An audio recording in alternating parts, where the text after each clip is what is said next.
Todo el mundo habla de Nicolás Maduro, pero ¿qué oculta su expediente? Un caso que conecta poder, pasaportes y aviones. Durante años, este expediente permaneció sellado, no se mencionaba en ruedas de prensa.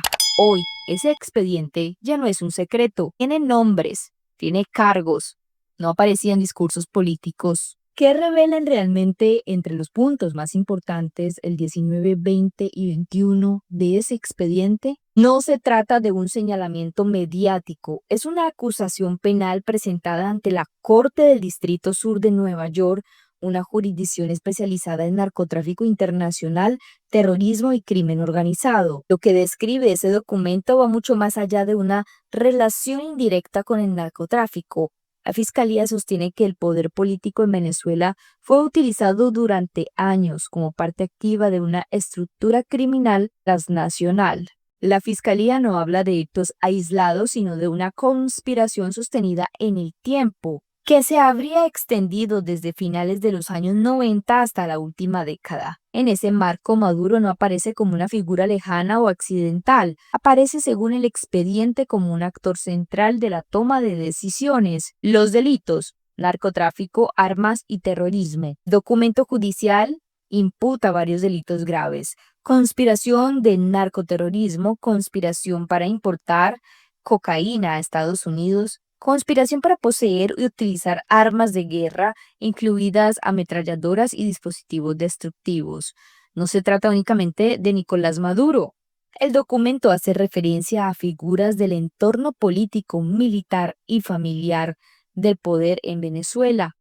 En este mapa aparecen menciones a estructuras como las FARC y el ELN y carteles mexicanos presentados no como actores externos, sino como socios estratégicos dentro de la narrativa de la Fiscalía. En el documento de 25 páginas, las autoridades estadounidenses condenaron lo que para ellos es una red criminal dedicada al narcotráfico, liderada por Maduro y varios de sus hombres. Ahora bien, todo el mundo habla de Nicolás Maduro y de su esposa Cilia Adela Flores de Maduro, pero atentos a estos nombres. Hay 6 implicados en este expediente. Incluye a Diosdado Cabello Rondón, él es el actual ministro del Interior. Ramón Rodríguez Chacín, él es exministro del Interior. Nicolás Ernesto Maduro Guerra, hijo de Nicolás Maduro, y Héctor Rodríguez Guerrero Flores, este último indicado como el líder del Tren de Aragua. Vamos ahora a empezar con el expediente. ¿Qué dice el expediente? Funcionarios venezolanos y sus familiares, incluyendo a Nicolás Maduro, Diosdado Cabello, Ramón Rodríguez Chacín, Cilia Flores y Nicolás Ernesto Maduro Guerra, se asociaron presuntamente con traficantes del narcotráfico y grupos narcoterroristas que enviaban cocaína procesada desde Venezuela hacia Estados Unidos a través de puntos en el Caribe y Centroamérica.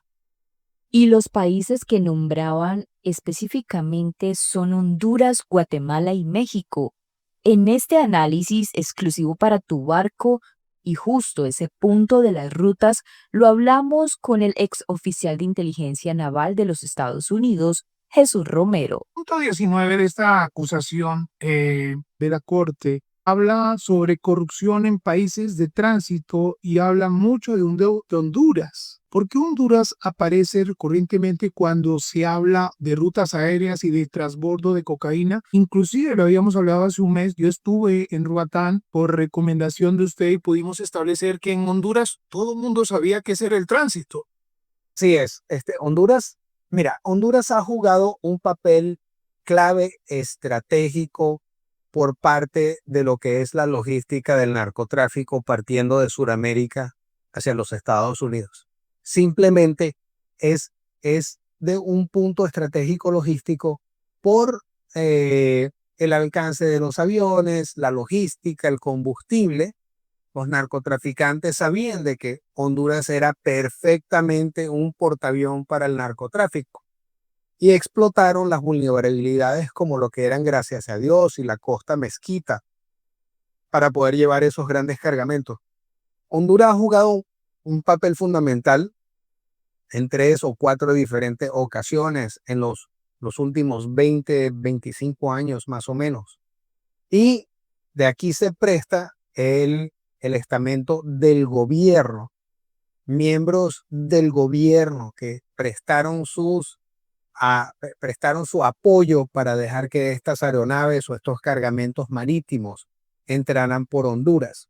La fiscal general de los Estados Unidos, Pam Bondi, personalmente dijo en una entrevista con Fox News, en español, por cierto, donde ella estaba hablando sobre un puente aéreo. El puente aéreo que ella se estaba refiriendo era al puente aéreo entre Venezuela y Honduras.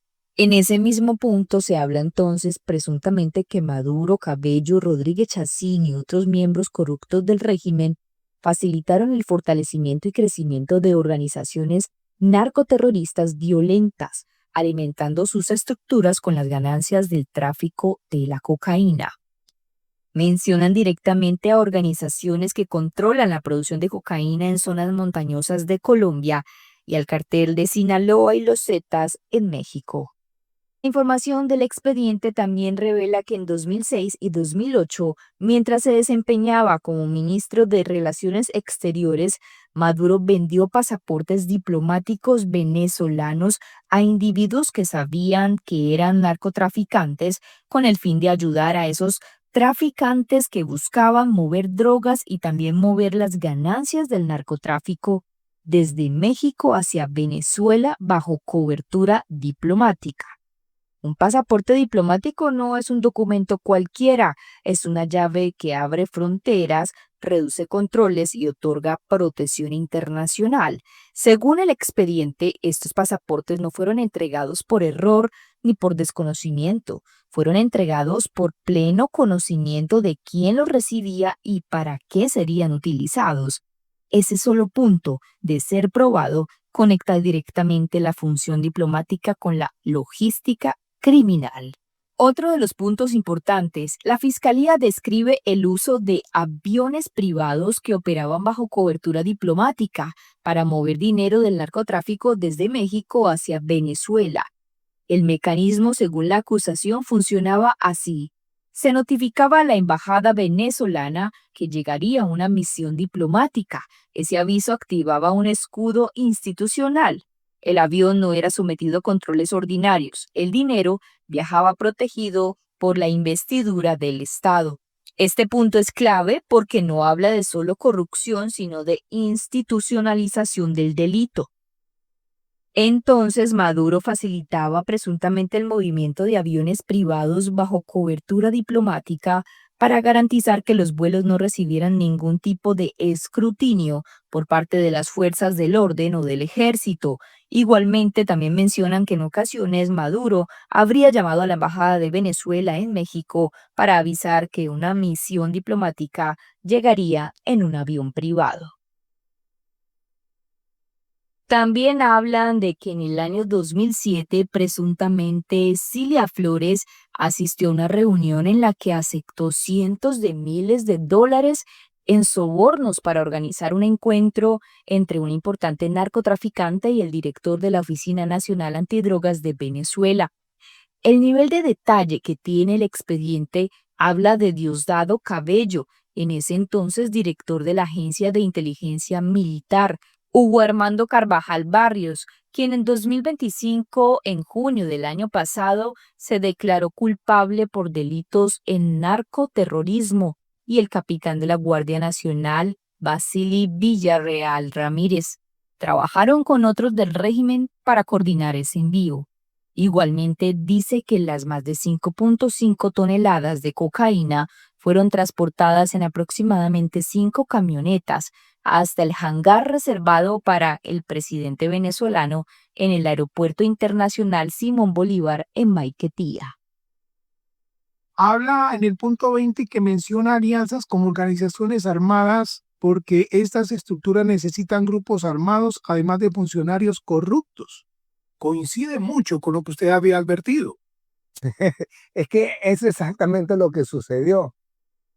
Los dos generales venezolanos del ejército, el general Cliver Alcalá y Hugo Carvajal, fueron piezas claves dentro del gobierno de Hugo Chávez y ellos fueron, bueno, prácticamente los padres o los fundadores del Cartel de los Soles. Y ellos tenían su caso en los Estados Unidos porque era parte de la conspiración donde ellos estaban trabajando justamente con las FARC y el ELN para llevar los cargamentos de droga hacia los Estados Unidos.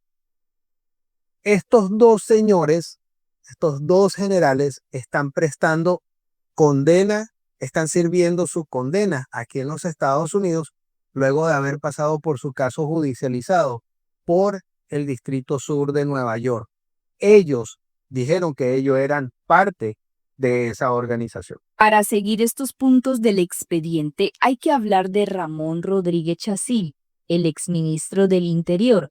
Entre aproximadamente 2018 y 2019, Rodríguez Chacín presuntamente realizó múltiples viajes desde el estado de Barinas hasta Caracas junto a un importante grupo de narcotráfico en Colombia, y esto para asistir a supuestamente reuniones con Maduro, y al parecer tendría la mayor de las participaciones de estos hechos delictivos. El capitán de navío de la Marina venezolana, que se llama Ramón Rodríguez Chacín, él es el que de hecho empieza con la mayor parte de todo esto. Aquí hay una serie de protagonismo que si tuviésemos tiempo para hablar se pudiese hablar, pero aquí empieza con él, empieza con los generales Cliver Alcalá y Hugo Carvajal, quien viajaba con los pasaportes diplomáticos, que a él se le paró en Curazao, Aruba, donde sacó 3 o 4 pasaportes diferentes, logró irse con la suya. Pero también tenemos al famoso colombiano Alex Saab, quien fue el arquitecto, quien finalmente elaboró y diseñó para darle las vueltas a las sanciones de los Estados Unidos contra Venezuela. ¿Qué es lo que realmente está en juego con este expediente? Primero hay que mencionar que las últimas noticias llegan desde Estados Unidos, y es que hay una modificación de la acusación penal contra Nicolás Maduro. Se reduce silenciosamente esa acusación y reescriben las presuntas implicaciones con el denominado Cartel de los Soles. La modificación se revela tras la revisión de ambas versiones, la del 2020 y la del 2026, presentada por la fiscal general de Estados Unidos, Pam Bondi. En ella, el Departamento de Justicia mantiene cargos por la conspiración para el narcotráfico, pero abandona la caracterización del Cartel de los Soles como una entidad criminal real, donde antes había una organización jerárquica con mando directo.